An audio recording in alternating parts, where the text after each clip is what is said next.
Hello and welcome to Girlfriend Simulator, a horror visual novel developed by ebi-hime, available on itch.io, and apparently, you can find out what it's like to have a girlfriend. Isn't that amazing? Content warning though, this is a horror game, so it's gonna contain disturbing themes and, possibly graphic violence? I think it says it, there's gonna be violence. I guess we'll see. But let's fall asleep. The pain when it hits me is intense. It comes on so suddenly I feel like I'm gonna be sick. It hurts more than I thought it would. It hurts more than I can endure. It hurts. It hurts. It hurts. But then a miracle happens. My vision turns white. My lungs spasm in one last desperate gasp. And then there's nothing. I'm finally free. I thought it'd be scary, which is why I trembled so much, but I think I'm getting used to it now. It's not that bad, really, not existing. There are worse things you can do than disappear. Hey, Ayumu, can you hear me? Please tell me you can hear me. Wake up. You have to wake up. Don't do this to me. Ayumu. It sounds like somebody's calling out to me. I can hear a voice, high and anxious, cleaving through my comfortable, cozy state of non-existence. My head is starting to hurt again. What's going on? Alright. There's a giant eye there, by the way. Why is there a giant eye? Anyway, I open my eyes slowly, groggily, and glance upwards. There's somebody standing by my bedside. Somebody I don't know. She has long fair hair tied into a ponytail, and she's wearing clothes which I suppose are fairly fashionable. Are they? I don't know. As far as appearances go, she's quite cute, and it doesn't hurt that her face is so sweet either. She looks exactly like an anime girl. Her eyes are very wide, her iris is indigo, and her nose is small and snub. You always gotta, draw, the nose in anime style, as in, almost non-existent. Her lips are pale pink like cherry blossoms, and they're parted what I suppose is concern. Her skin is white like milk or like snow, and her fingers are slender. She's slender generally, so much so it looks like a gust of wind could blow her away. She's so pristine in her ruffled blouse and her high-waisted skirt, she hardly looks human. Well, in fact, she looks anime. Her facial features are too perfectly arranged. I can't see a single blemish on her skin. She's almost too pretty. What's a girl like this doing in my apartment? I feel dazed, and the girl's breathy exclamation of relief when I open my eyes does little to reassure me that this isn't a dream. Oh, thank goodness! I'm so glad you're finally awake. So you're finally awake. You got caught crossing the border, just like us and that thief over there. No, you were out for hours, Ayumu. I was so worried. I say, Ayumu.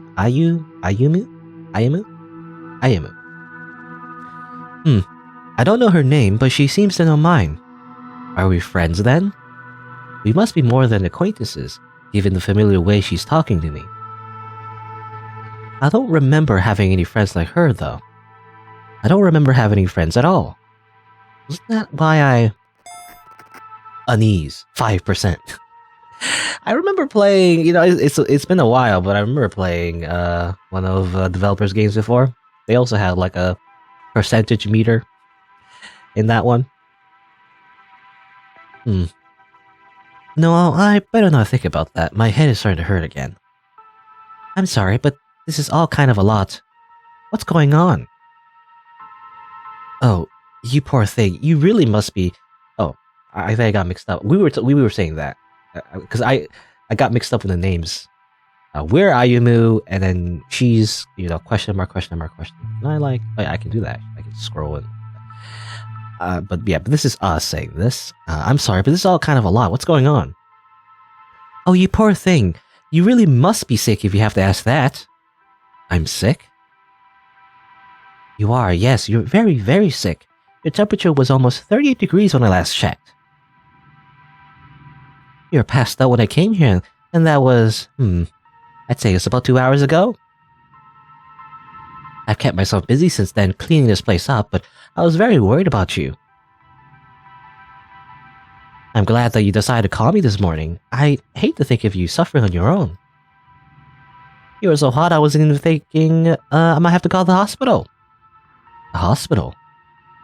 I blinked, trying to disperse the white hazy spots which are flicking in front of my vision. My apartment is shifting, and so is this girl's concerned face. It feels a bit like my reality is being filtered through an old VCR player.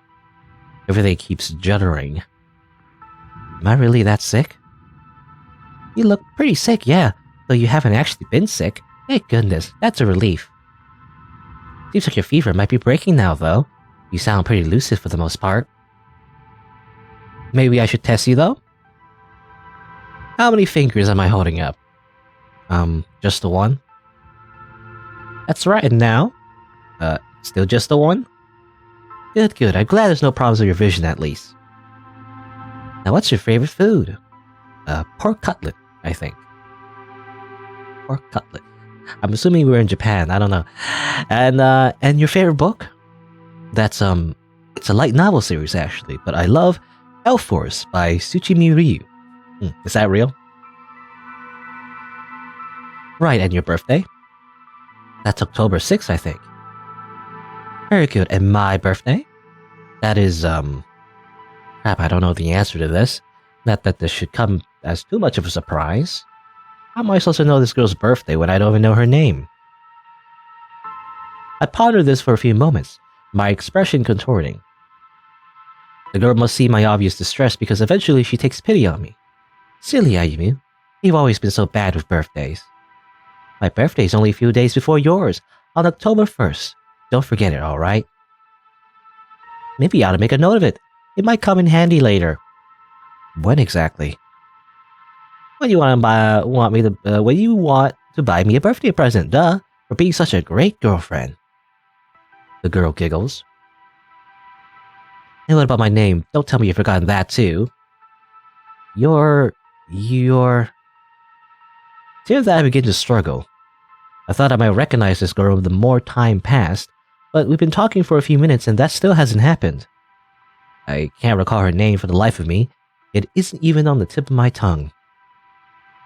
The girl frowns. Well, that's no good. I thought you were on the mend, but maybe I was jumping the gun. I mean, geez. Imagine forgetting your own girlfriend. Huh? And that's a surprise if I ever heard one. You're my girlfriend?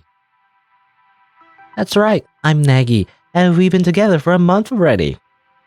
Okay. Nagi. Nagi? Nagi. We were talking to each other for longer than that, though, of course. We've only been going out for a little bit, but I thought you recall at least that much. I thought it was special to you, Ayumu. Oh great, now she's pouting at me, and it's quite effective actually. What should I do? Okay, well, I'm gonna save the game, so I'm gonna every single time play any kind of visual novel with choices. Can't make any choices unless I save the game. I don't know. How are we gonna play this? Does it matter? I think so, actually. The store page did mention multiple endings, so yeah. Sure, let's play it straight. Even though I think, well, Ayumu sounds like a feminine name, so actually we're not so straight. But anyway, but yeah, let's reassure her. You are special to me. You're plenty special, I'm sure. I just feel a little mixed up now, is all. My head is killing me. Well, so long as you're sorry. It's to be expected, I guess, that you'd be a little confused since you have such a high fever. Would you like me to fetch you any, ibuprofen? What about some water? Do people say that? I feel like people never say the actual chemical name. They always say the brand name, you know? They always say, like, you want to get some Advil? You want some Advil or some Tylenol or whatever? You never actually say the chemical name. Oh no, don't go out of your way. I'm sure I'll live. +2, unease. You better. If you don't, then I would... Well, let's not worry about that right now. I think you need sleep now, more than anything. Do you want to get some more shut-eye? Do you mind? It would seem a bit rude inviting you over then spending the whole time asleep. Oh, think nothing of it. I came here to help you after all, and if sleeping will help you, which I think it will, then that's what you should do. Don't worry about me. You should be thinking about yourself right now, silly. Just relax, you hear? Your super cute girlfriend is gonna do her darndest to help you recover. I'm not gonna leave until you got that fever of yours under control and that frown turned upside down. Right. Nagi's voice is high-pitched and hits me like a freight train. A freight train? It's relentless. Well, I guess she's supposed to be like very high-pitched. Okay, I guess I haven't been doing that. I mean, I can't really do very good voices in general, but I guess she's supposed to be like very like high-pitch, I guess. I don't know, super high-pitch? I mean, obviously like squeaky anime girl voice, I guess. I'm not sure if listening to her spiel is making me feel much better. My head is still aching, though I suppose I appreciate how determined she is to cheer me up. I still can't quite recall having a girlfriend, especially not one this devoted, but, well, whatever. I'm sick. I must be confused, like Nagi said. I shouldn't pay too much heed, we're just gonna have this normal, slice of life, sick episode. That's all. I yawn. Tears begin to bead in the corners of my eyes. Obediently, my eyelids begin to fall shut. I feel so tired. Yes, that's right. Get some more sleep, Ayumu. Sleep as much as you like. I'm not gonna leave you. I'll always be here to take care of you. I promise. I'm not sure how long I sleep for, but when I wake up I feel distinctly groggy. I blink, attempting to disperse the white spots that are scattered in front of my vision. The back of my head is still pounding. I still feel out of it regardless of how much I've slept, which might be why the sight of the girl sitting at my bedside shocks me so much. It takes me a few moments before I realize I've seen her before. She was sitting next to me the last time I woke up. She said her name was... Nagi? That's right. It's good to see that you're awake, Ayumu. You were out for ages, and you really must be tired. Well, that answers one question I had. I was wondering how long I've been asleep. I am pretty tired, yeah. I look at my bedside table, searching for my digital alarm clock, but I can't find it. More unease. Now that's funny. I was sure I had a clock there, though I don't recall using it very much, not in the last few months at least. I didn't have any need for it. Did I throw it out? I don't remember doing that, though. I don't remember much of anything. Oh? Nagi must have noticed my expression twisting, because she frowns. Is something bothering you? You're not in any pain, are you? Oh no, I'm fine. I just want to know what time it was, if you knew. The time, I think it's about midday. You woke up at 9, but you've been sleeping the last 3 hours. 3 hours? That's quite a lot. Yeah, you were asleep for a while, like I said. You poor thing. You've been laid very low indeed, but don't worry. I've not been hanging around doing nothing these last 3 hours. I actually made some rice porridge for you, to shore up your strength. It's very, very anime. You did? I don't see any rice porridge. I did, yeah, it's still in the kitchen. Let me warm up for you. Nagi rises to her feet, the hem of her skirt fluttering, and then sets off. I hear the sound of distant clattering in the kitchen, or pots and pans, and then the shuffle of returning footsteps. Nagi is wearing indoor slippers, so her feet don't make very much noise. Her footsteps are cushioned. I guess she doesn't want to get my floor dirty. Not that it matters. The floor is filthy, just like the rest of my room. It should be at least, but my surroundings look tidier than I remember. My alarm clock isn't the only thing I see that's gone missing while I've been asleep. Ta-da! Nurse Nagi is back on the scene. Nagi appears before me, less than 5 minutes after her departure. She's smiling brightly as she's holding a tray. This is for you, Ayumu. Eat up. On the tray, which Nagi is now thrusting at me, there's a bowl of warmed-up rice porridge, from which steam is gently exuding, and a cup of herbal tea. The rice porridge is milky white and the tea is a translucent copper color. They both look nourishing and they smell pretty good too. I can't see anything wrong with this food. Not at a glance at least, but... There we go.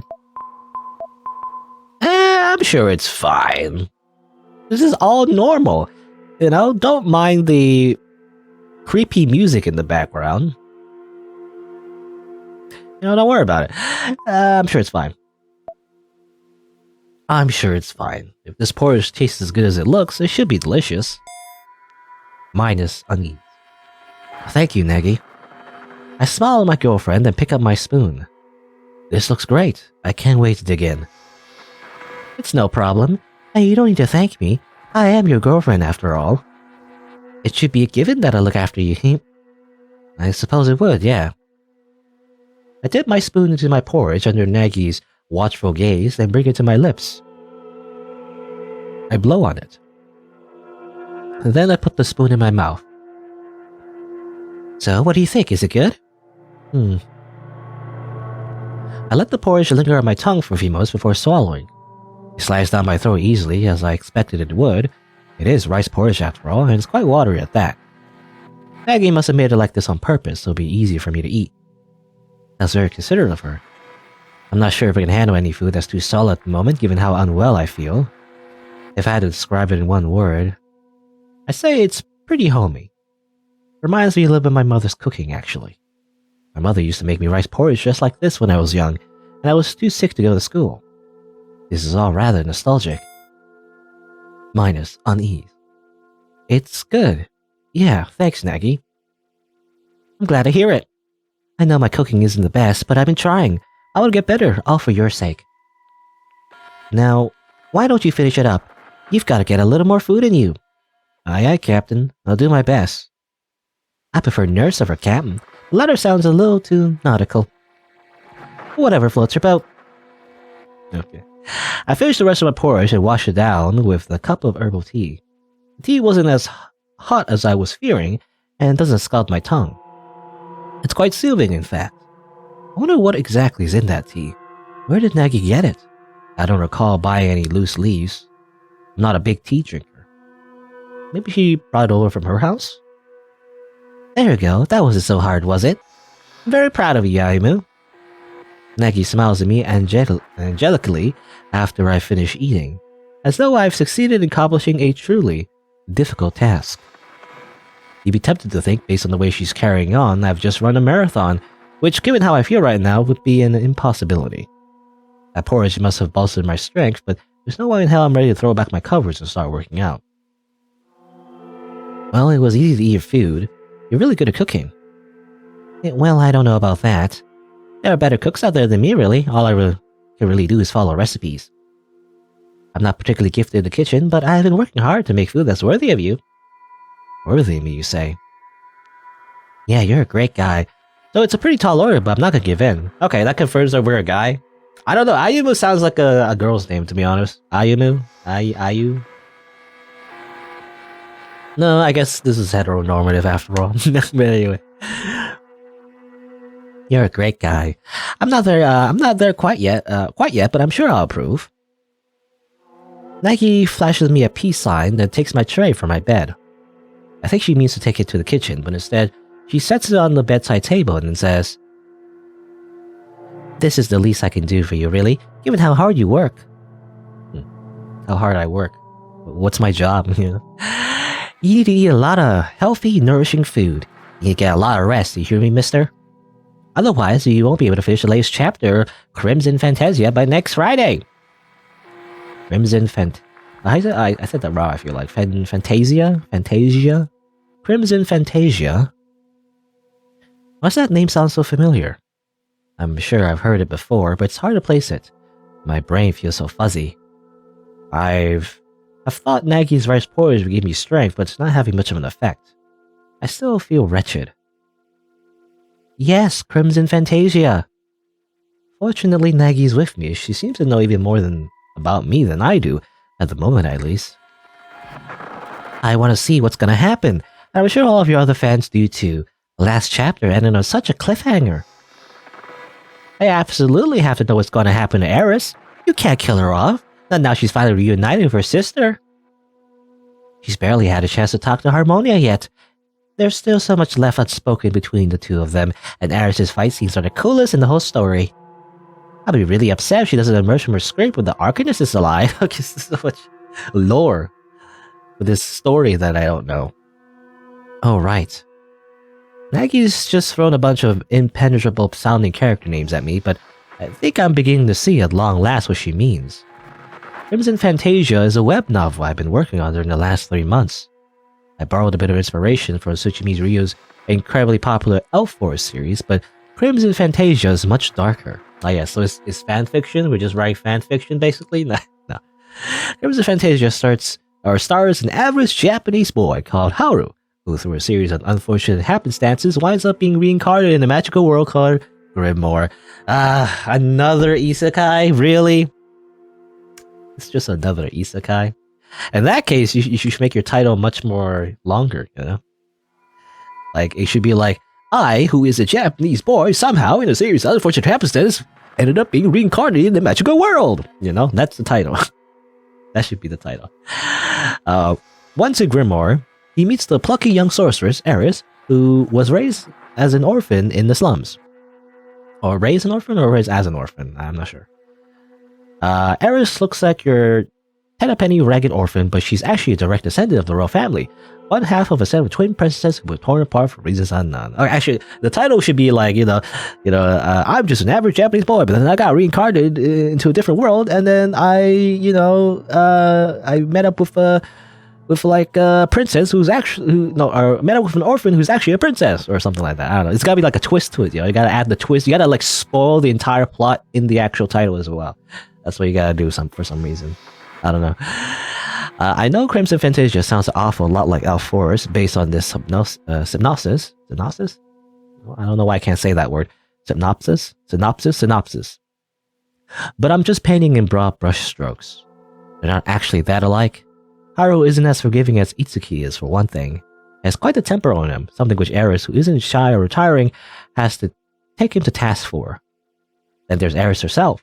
Unlike Elf Force's Princess Luna, who is beautiful and kind, but during battle is quite useless, Eris participates in fights alongside Haru as his equal. She's proficient in wielding a large number of weapons, but she prefers using a scythe. Okay, very anime. I know scythes are pretty derivative in and of themselves, but I think they look cool, so whatever, you know? I think it's fine. If Nagi knows about Crimson Fantasia, I suppose she must have read it. I wonder, are you a fan of Crimson Fantasia, Nagi? Oh, Ayumu, what sort of question is that? It was an earnest one. My mind is still muddled. I can tell. I'm starting to worry that you've forgotten everything. I haven't forgotten about Crimson Fantasia or its fanbase. You like it as well, don't you? How can you ask that, you big dummy, you big baka? I know you're trying to be modest, but that's one of your most appealing traits. But you don't need to worry about that, not around me. You should know by now that I don't just like Crimson Fantasia, I love it. Oh yeah? Yes, I'm its #1 fan, and that's saying something given it's become so popular. I was there first, however, before it became so big. I was leaving you supportive comments right from the very beginning on your blog. That's how we had a meeting, remember? That day you emailed me, asking me out for a coffee, was the most precious day of my life. I was so excited, I thought my heart would burst, like for real. I felt like I was meeting a celebrity. I know, sounds suspicious. You know, I don't know if you should ever meet your how do you say? I would say role model. Not role model, but like, I don't know. Mixing in like real life with if your like internet work, it just sounds dangerous. This is how you get killed. Anyway, in a way, I guess you are. You're quite the big shot. Huh. It sounds plausible, but I have a few doubts. Is Crimson Fantasia really that successful? Okay. Save the game. Sure, why not? Let's go along with everything she says. Everything is real and totally not a lie. As I look at the background with the giant eyeball, and I was like, don't worry about it. Yes, it's very popular. I'm totally super popular. I have a bajillion subscribers. I am an internet influencer, and I sponsor or I get sponsorships from random products from different companies, you know, and I advertise, I don't know, NFTs. I don't know. It was tough going in the beginning, certainly, but Crimson Fantasia is rather successful now. I can admit, however, that in the early days of its publication, it had barely any readers. I always told myself I was writing for nobody's sake but my own, but it was difficult to keep my morale up during those days. My dreams of becoming a professionally published light novel author, just like Tsuchimi Ryu, was beginning to look depressingly unobtainable. Well, it's hard, you know, in any kind of field where you gotta make something. In the world of the internet, you know, there's just so much out there. So like the chance of you just standing out is part of that is work. You gotta market yourself, right? So, and I'm not very good at that myself, but anyway. But she was always there. You gotta make like good content, but you also gotta market your content. You know, it's like more than just making something good. Unless you're like a genius, I guess. If you're like the most super awesome mega genius of all time, and with like a lot of experience, then I guess you could just make something so good that everyone will just find it, even if there's no marketing. I guess. I mean, that's the power of the internet, right? Word of mouth. There's a lot of things out there that maybe would have been faded to obscurity if people didn't, you know, find out about it and shared it, right? Anyway, she commented on every single new chapter of mine, even when I surpassed the 50 chapter barrier. 50 chapters. That's a lot. Her screen name was Nagiko. I remember it well, because I always look forward to her feedback. Her comments were detailed, well-considered, and earnest. She asked me a lot of questions about Crimson Fantasia's world setting, the characters' philosophies, and their developing relationships. I thought her enthusiasm was pretty cute. Well, I say she, but I never actually knew Nagiko's gender. I just assumed I just assumed. Oh, I don't say that word. I just assumed she was a girl based on her screen name. I can't remember sharing any private emails of Nagiko, and I can't remember meeting her in public. But if the smiling girl sitting in my sickbed is anybody, it makes sense that she'd be Nagiko. Did I pluck up the courage to email her after all? If so, that's pretty impressive. Go me. I'm not socially awkward as I thought. I still don't think it's a good idea. I don't know. Meeting with strangers on the internet. I don't know. Maybe I'm still living in the 90s. But like, it just doesn't seem like a good idea. But I guess it's, I don't know. Other people have done that, I guess, and haven't been murdered. But still, I just don't like the idea. So if you're Nagiko, I can feel my thoughts whirring inside my head like clockwork. Piecing this together is quite a struggle. That must mean you really are my girlfriend, then. Yes, that's right. What else would I be, silly Ayumu? I'm your girlfriend. I love you lots and lots. I love you so much, in fact, I'm going to do my best to nurse you back in a tip-top fashion. My name is Nagi. It looks like you use it too. Let's see how your temperature's doing. Nagi leans in, then presses her forehead against mine. Her lips are very close to my own, to such a degree I can't help but think about kissing her. Nagi peers in my eyes curiously.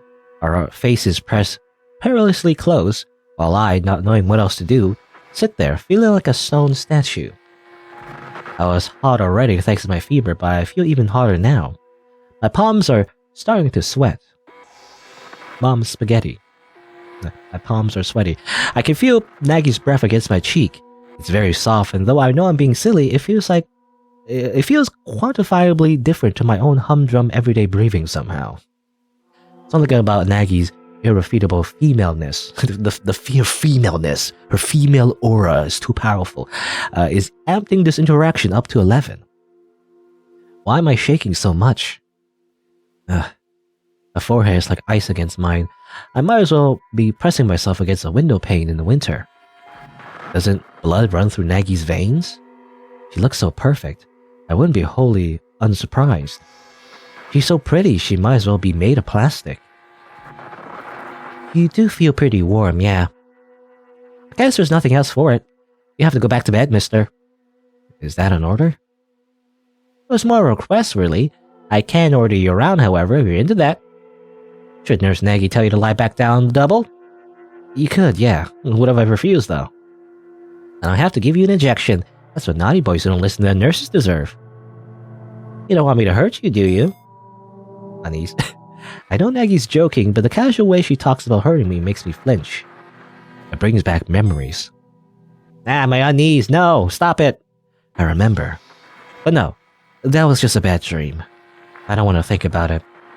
Perhaps I'll be better off sleeping after all? There we go. Sure. Let's just close my eyes. Goodbye, unease. Alright then, you know best. I don't want to make you worry, so... I yawn and lie down in bed as obedient as a small child.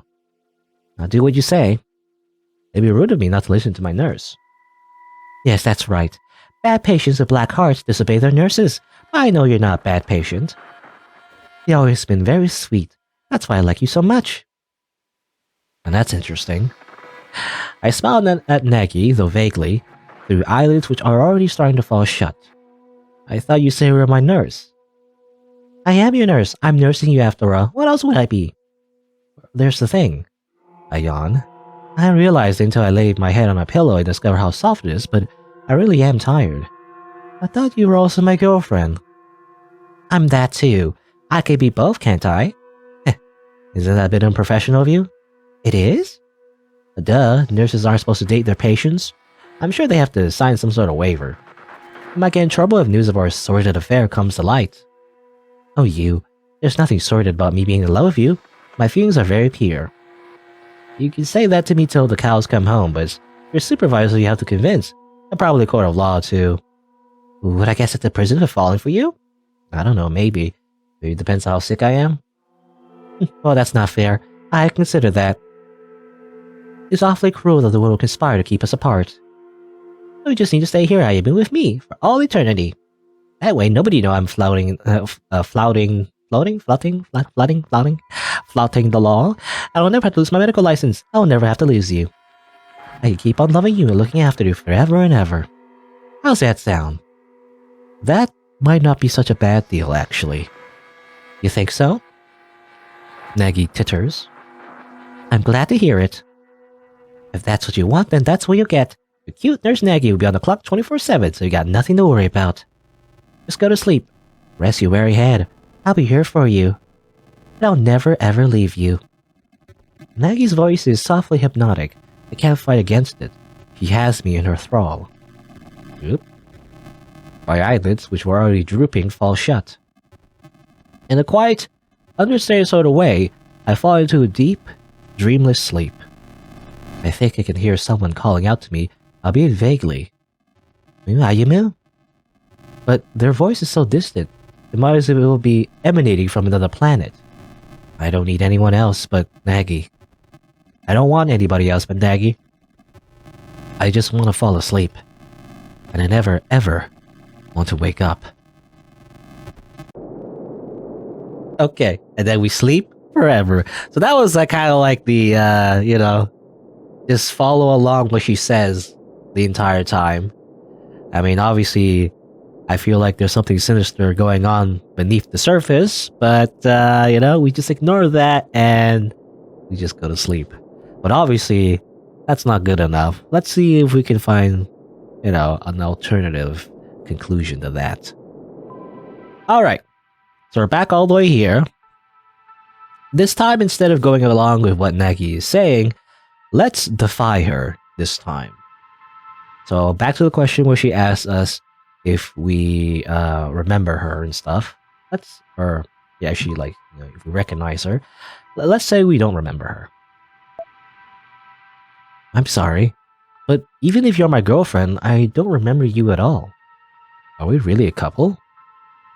Well, of course we are! Okay, a little angry now. Uh-oh. Nagi glowers at me. It's quite an unnerving expression, actually, which makes me tremble. Why does she look so angry? I understand being upset, but... I wouldn't lie about this, Ayumu. Do you think I'm a liar? No, I guess not, but... Well, good. Don't ask me silly questions, then. It's quite hurtful, really, being told by your own boyfriend that he doesn't remember you.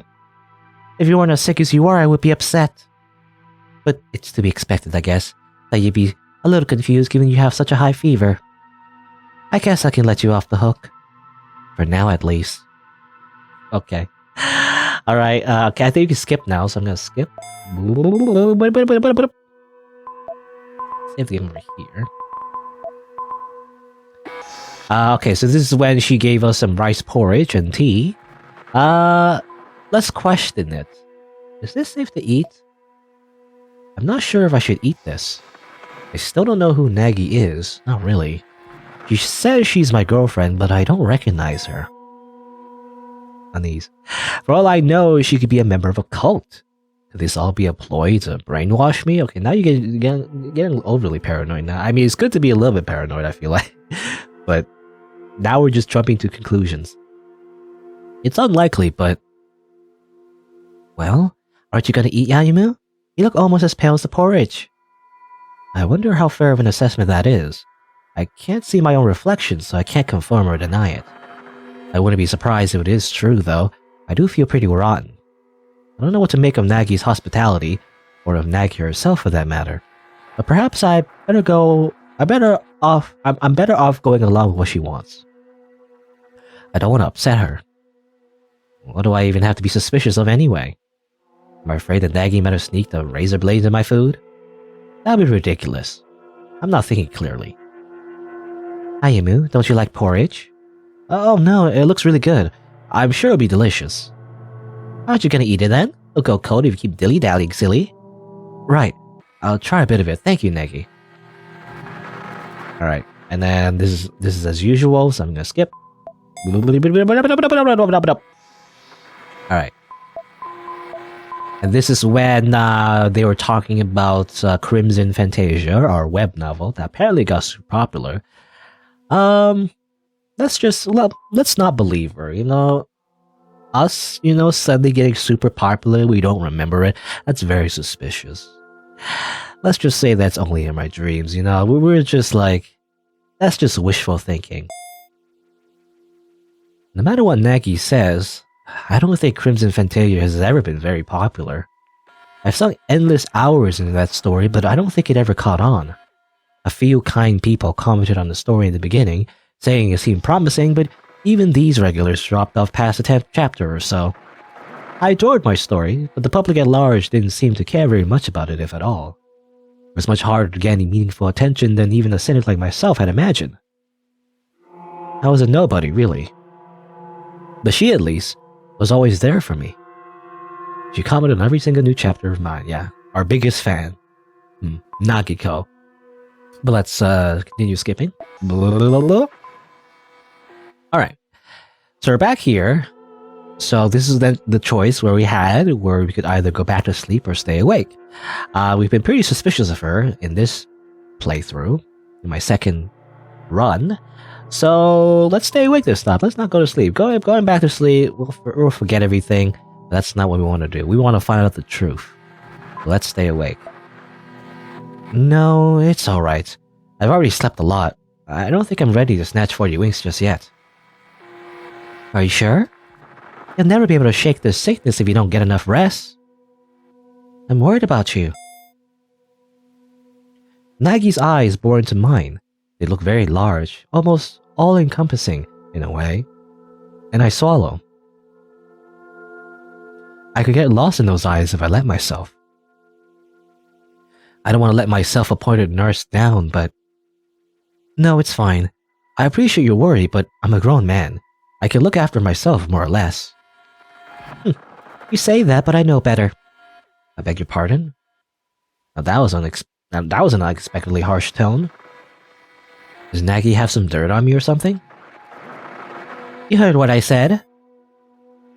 You say you can look after yourself, but who's the one who let his shower get all grotty, Who's the one who let that huge box of potatoes your parents shipped you from the countryside under your bed for months and months until it starts sprouting feelers? Who's the one who never cooks, and on the rare occasion he tries, he peels his fingers or gets eggshells in his omelets, Who could that be, Ayunu? I'm sure I have no idea. Well, shit. I didn't know Nagi's face could do that. She did make that face a little bit earlier, though. He doesn't look very cute now in the midst of chewing me out. But maybe I deserve it? I am a disaster of a human after all. Relatable. I'm sorry, Nagi. I know I'm pretty awful looking after myself. No, you don't say. And I'm glad that I have you around to clean up after me, really I am. I appreciate everything you've done for me. You're too good to me. What, really? Do you remember everything now, Aimu? Not entirely, no. I can remember the way my apartment used to look, though, which was something of a squalid hellhole, and that's be rude to squalid hellholes. If Nagi's the one who painstakingly swept my floor clean of empty soda bottles, junk food wrappers, and worn clothes, then he's even better than a girlfriend. He must be some kind of goddess. I remember that you've done a lot for me, yeah.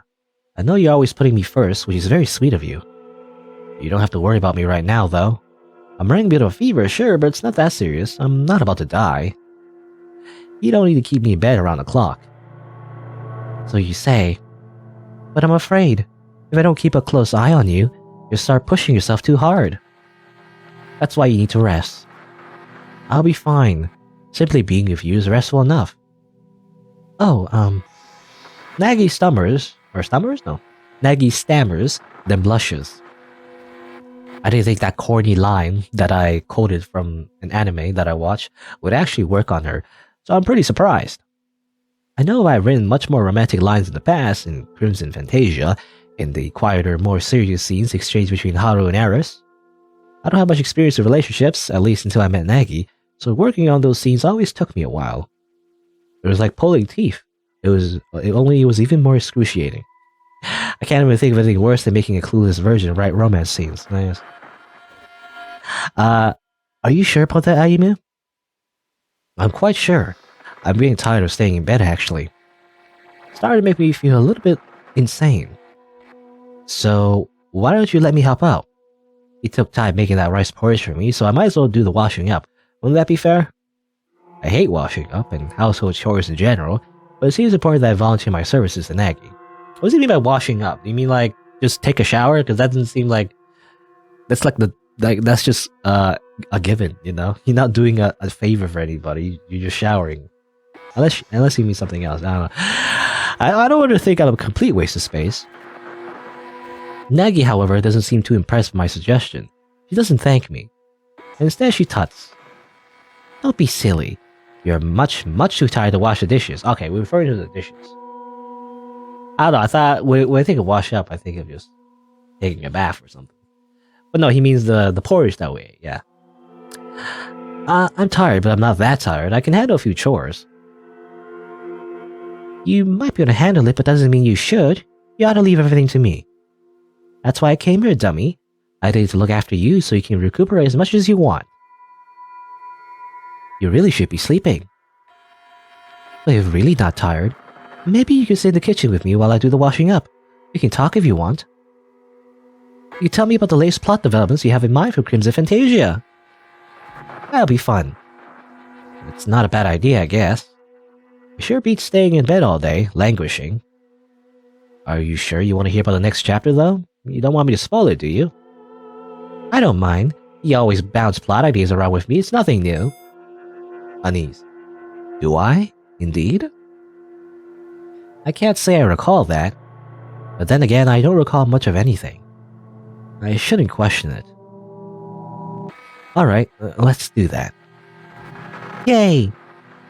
Let me get started on the dishes then. You can come with, Ayumu.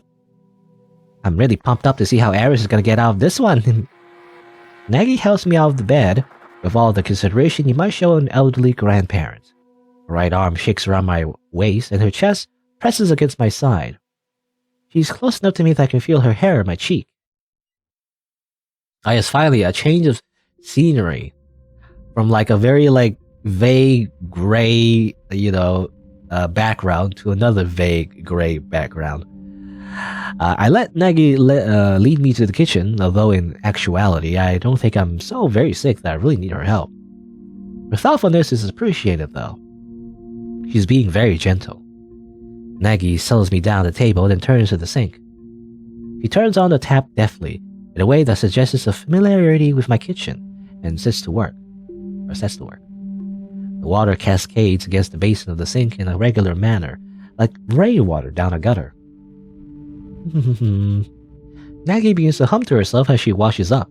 It's a light, lilting sort of hum, something distinctly melodic. All the while, the pot in the sink begins to fill with water. I watched, captivated, as this water bursts its banks and spills over the sides of the pot into the plug hole. The developer loves to get very descriptive, for such mundane tasks, which just reminds me of it reminds me of like a normal novel, which I don't know if you need to do in like a visual novel, right? But whatever, it's fine. Nagi continues her work like this for a brief while, unimpeded, before she speaks up. So, Ayumu. Nagi glances at me from her shoulder, still smiling. What's going to happen in the next chapter of Crimson Fantasia? Inquiring minds are simply desperate to know. Eris was in a pretty tricky spot when chapter 63 left off. Things were looking kinda dicey. I can't see how she's gonna fight her way out of this, not when Haru's been detained. There's no way you can kill her off though. She's much too important, she has plot armor. I wasn't planning to kill Eris, no. She's a central part of the story. Without her, Haru would be totally lost. He relies on her a lot, just like she relies on him. They're pretty codependent. It's a pretty unhealthy relationship. But don't worry about it. It's not like a metaphor for us. Well, I knew that much. Their relationship is pretty cute, really. Even if Eris is too proud to say that she likes him. Really? 63 chapters and then it's still like... There's still this like thing where, the author drags the romance plot, until the very end. And sometimes they don't even conclude it, actually. It's always like they never confess to each other, ever. That's another reason why she can't die here. I would accept it. She has to at least confess to Haru first. Otherwise, all that work he put into establishing their relationship would have been for nothing. Of course, I consider that too. I don't want the conclusion of Haru and Eris' romance arc to be unsatisfying. I still have a lot of plans for Eris. Her story isn't even nearly over yet.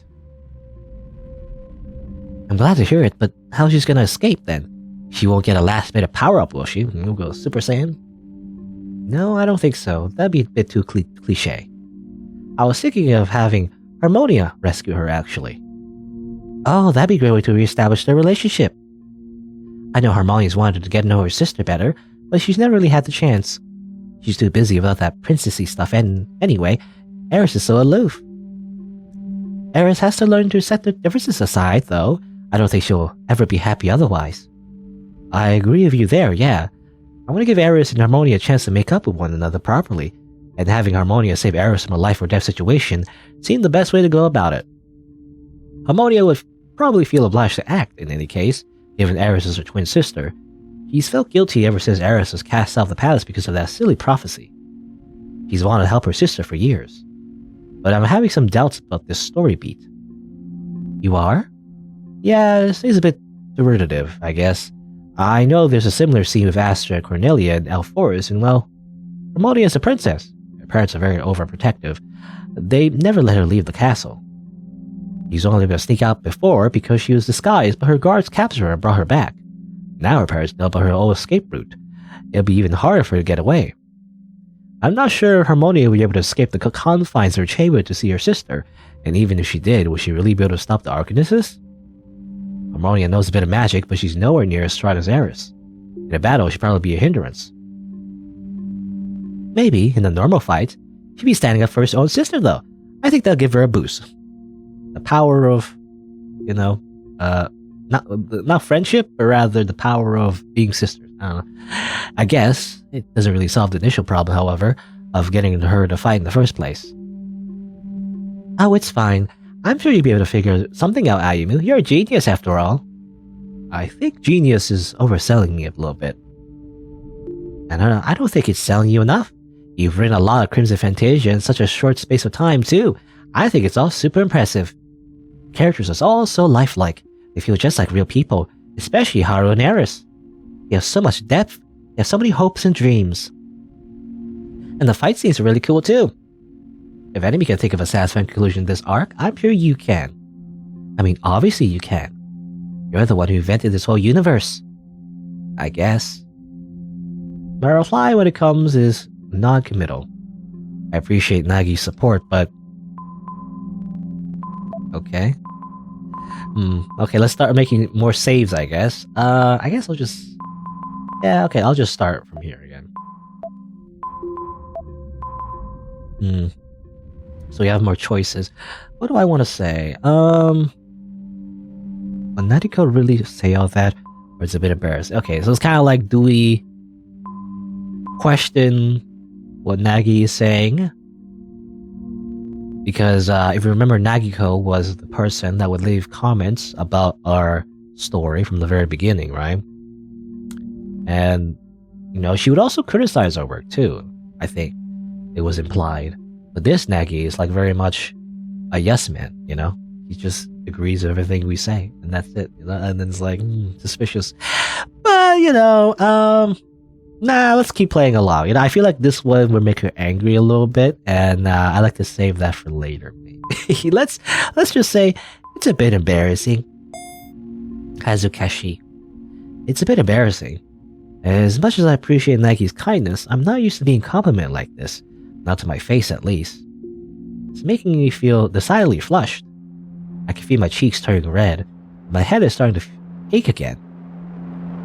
All of a sudden, I feel disorientated. Am I alright? Aimu?